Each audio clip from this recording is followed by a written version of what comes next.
Yes, Manila update tayo today. Today is May 24, 2025. Since hindi pa nakaupo si Yorme, punta mo tayo sa Kalakang, Maynila. Punta mo tayo ng Blooming Treat. Tingnan natin kung ano yung status papuntang Blooming Treat, kung anong ng mga ganap dito, mga keso. So dito tayo ngayon sa kabaan ng Mayon A. Bonifacio. So kakanan tayo dun papunta ng North Cemetery. Yan, tingnan natin kung ano yung status dyan. May mga pinaganda dyan si Yorme. Tingnan natin kung ano nang nangyari. Dati dyan may nag-viral dyan na mga basura. Ang daming basura dyan. So tingnan natin kung meron pa rin, hanggang ngayon.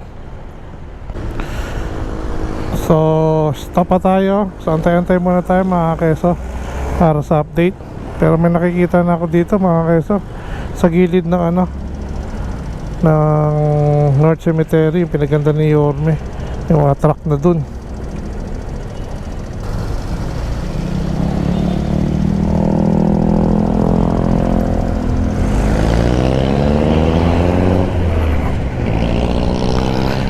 So yun yung mga keso, dito na tayo, nakaguna. So tingnan natin dito, kahabaan ng papuntang Blooming Treat. Bonifacio na tayo. Oh, wait lang, mga keso. Philippine Rabbit.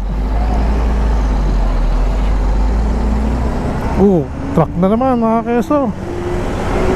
Naku, mga keso, anong ba to?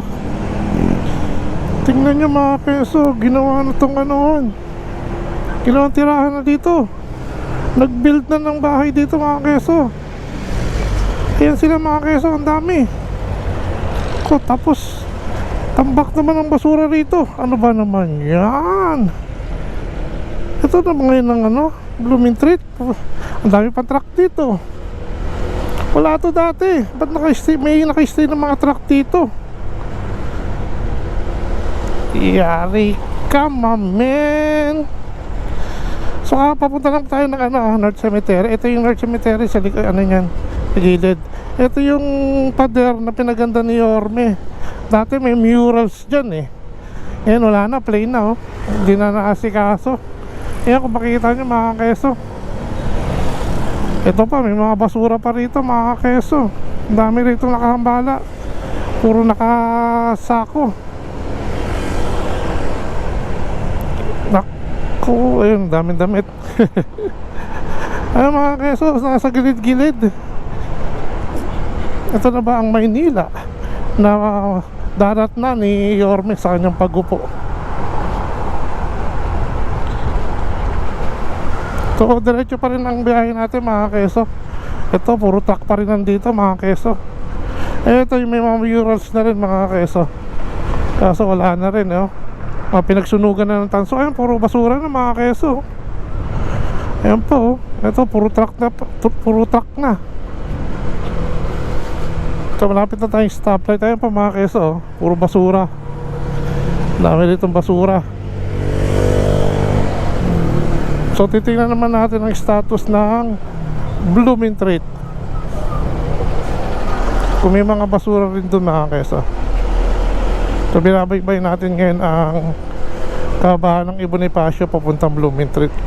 So dami na rin sasakyan dito. Uy, ngayon wasak-wasak na sakyan yun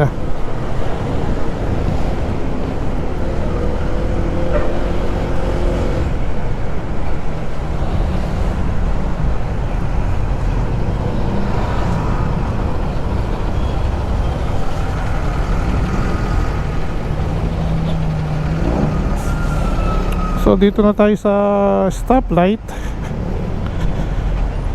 papunta ng North Cemetery. So nagbibuild na rin ng dito ng traffic.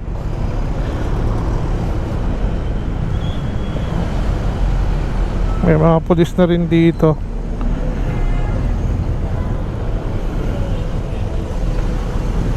Tawag ng checkpoint. May mga kapulisan na rin dito, mga keso.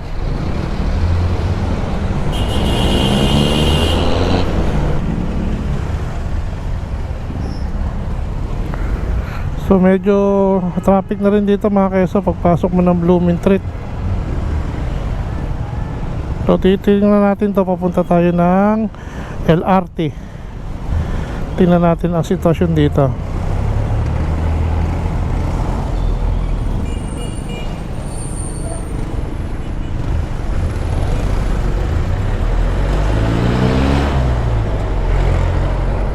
So usually dito mga keso, yung mga nagtitinda dito nasa gitna na. Hinarangan na nila yung kalye. So yung mga sasakyan hindi na halos makadaan.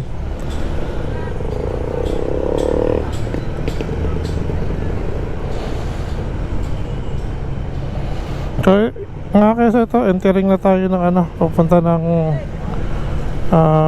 LRT. So ayan, daming vendor sa gilid naman.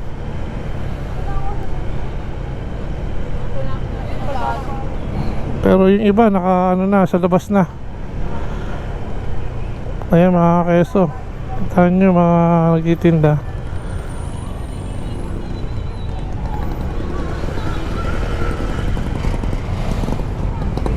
Ito may mga ilan mga keso nasa gitna na. Ayan mga keso. So yung mga dadaan, naka single lane lang yung mga sasakyan na dumadaan. Ayan, may mga, ayan mga keso, makikita nyo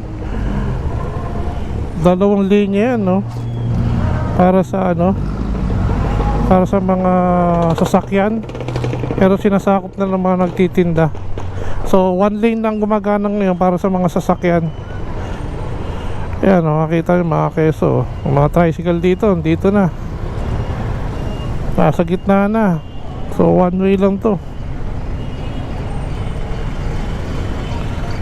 Ayan ang ngayon, Blooming Treat ngayon mga keso. Ito ang darat na ni Yorme pag upo niya.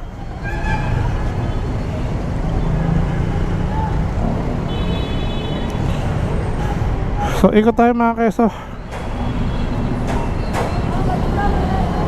balik tayo.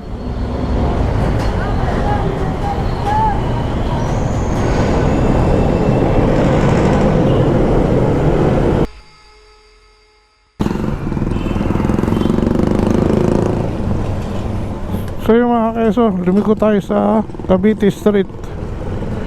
So makikita nyo, sinakop na rin yung lane dito. Ayan, puro sasakyan na rito mga keso. So one lane lang rin ang gumagana rito. So papunta tayong Tambunting. So ayan yung mga sasakyan, nandito na, nasa kalye ng mga sasakyan. So diretso na natin to Cavite Street.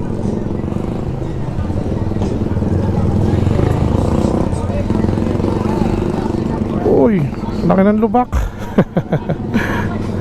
So yun nga, masikip nga dun sa sa lugar na yon mga keso. Pagpasok ko na Cavite Street, dumaan ako ng Rizal Ave. So yun lang mga keso, short update lang po tayo para sa status ng Blooming Treat. So update na lang tayo pag nakaupo na ulit si Yorme, pag nakabalik na sa City Hall.